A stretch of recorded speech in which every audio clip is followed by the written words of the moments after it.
ঢাকার হযরত শাহজালাল আন্তর্জাতিক বিমানবন্দরের অভ্যন্তরীণ লাউঞ্জের সামনে হাজির একটি কালো মাইক্রো, আর সেটি থেকেই নামতে দেখা গেল নাসুম আহমেদ, শেখ মেহেদী, শামীম পাটোয়ারি, পারভেজ হোসেন ইমনদের।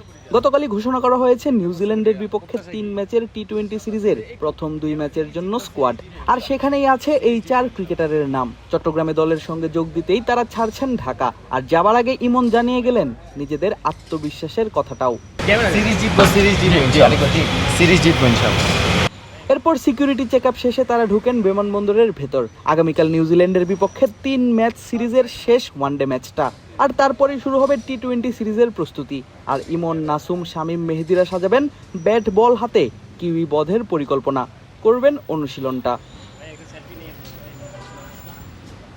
4 এই সিনিয়র ক্রিকেটার আসার আগেই অবশ্য আলাদা করে বিমানবন্দরে আসতে দেখা যায় পেসার রিপন মন্ডলকে। এবারের নিউজিল্যান্ড সিরিজে আছে এই ক্রিকেটারের নাম। বিপিএলে বল হাতে দুর্দান্ত পারফর্ম করে রিপন জিতিয়েছিলেন রাজশাহী ওয়ারিয়র্সকে। একই ছন্দ ধরে রাখতে চাইবেন জাতীয় দলের লাল সবুজ জার্সিতেও। রিপনের পরপরে অবশ্য এসেছেন স্কোয়াডের আরেক সিনিয়র ক্রিকেটার মোহাম্মদ সাইফুদ্দিন। এই পেস বোলিং অলরাউন্ডারও বাড়াবেন দলের ব্যাটিং ডেপথ।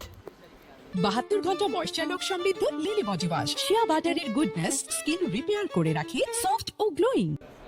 অপরদিকে স্কোয়াডের সদস্যরা ঢাকা থেকে চট্টগ্রামে গেলেও দেখা গেল সিলেটে লাল বলে অনুশীলনে ব্যস্ত স্কোয়াডের নতুন মুখ আব্দুল গাফফার সাকলাইন। সঙ্গে আছেন নর্থ জোনের কোচ হান্নান সরকারও। একেবারে নিজ হাতেই যেন সাকলাইনকে প্রস্তুত করছেন এই কোচ। বিসিএল এর ম্যাচ শেষ হওয়ার সঙ্গে সঙ্গেই সিলেট থেকেই সরাসরি চট্টগ্রামের বিমানে উঠবেন এই পেসার।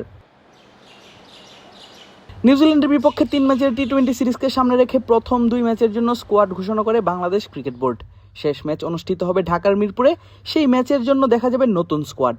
21 এপ্রিল সন্ধ্যায় স্কোয়াডের খবর প্রকাশ করে বিসিবি। কথা বলেন প্রধান নির্বাচক হাবিবুল বাশার সুমন। জানালেন রিপন এবং সাকলাইনকে স্কোয়াডে যুক্ত করার পেছনের কারণ। আপনারা দেখেছেন দুজন নতুন মুখ আমরা ইনক্লুড করেছি, রিপন মন্ডল এবং আব্দুল গফফার সাকলাইন।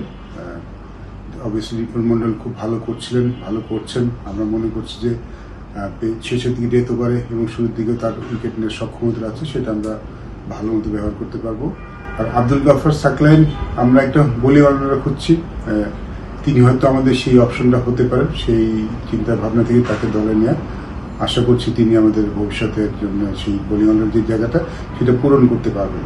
তিনি রিসেন্টলি ভালো ফর্মে আছেন, আশা করি তার সেই ফর্মটা আমরা কাজে লাগাতে পারবো। আগামী 27 এপ্রিল থেকে চট্টগ্রামের বীরশ্রেষ্ঠ শহীদ flight lieutenant Motiur Rahman cricket স্টেডিয়ামে শুরু হবে টি-20 সিরিজের প্রথম ম্যাচ। সাগরিকাতেই 29 এপ্রিল মাঠে গড়াবে দ্বিতীয় ম্যাচটা। সিরিজের শেষ ম্যাচ 2রা মে ঢাকায়। আদিব আশরাফ, ক্রিক ফ্রেন্জি।